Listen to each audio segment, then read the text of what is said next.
mga kapapa? Wala ka pa bang content monetization o kaya atat na atat ka na magkaroon ng monetization? Panoorin mo 'tong video na 'to baka para sa'yo ito.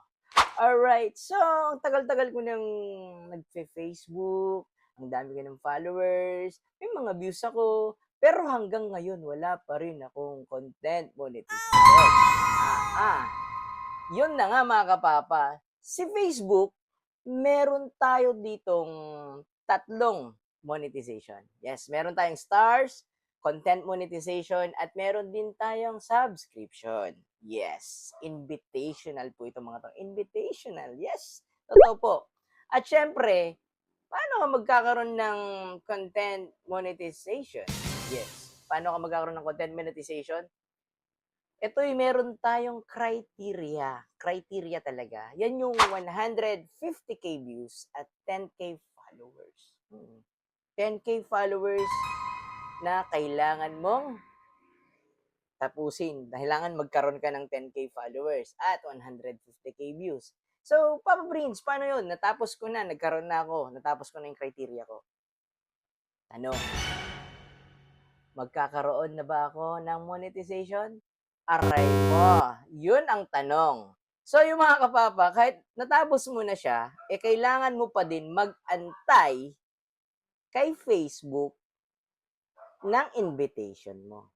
Wait ganyan. Kailangan mo lang talagang mag-antay na mag-antay na mag-antay para magkaroon ka ng monetization. Yes, tama ka doon.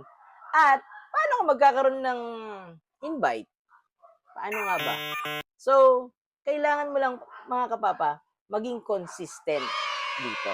Yes, maging consistent ka at ayusin mo lagi yung content mo. Yes, tama yon. Be consistent. Alright? At syempre mga kapapa, yung mga pinagbabawal dito sa Facebook, talagang dapat wag mong mga ginagawa yon. Oo, para ma-monetize ka kaagad, di ba? Mga pinagbabawal dito kasi talagang konti lang, may strict ka na, may pula-pula ka na. So mga bawal dito mga kapapa, yung mga kabastusan, yung mga hubad, syempre kalamidad, bullying, at syempre ang politics na yan. Kailangan, huwag mo talagang sinasali yan dito. Alright, ano?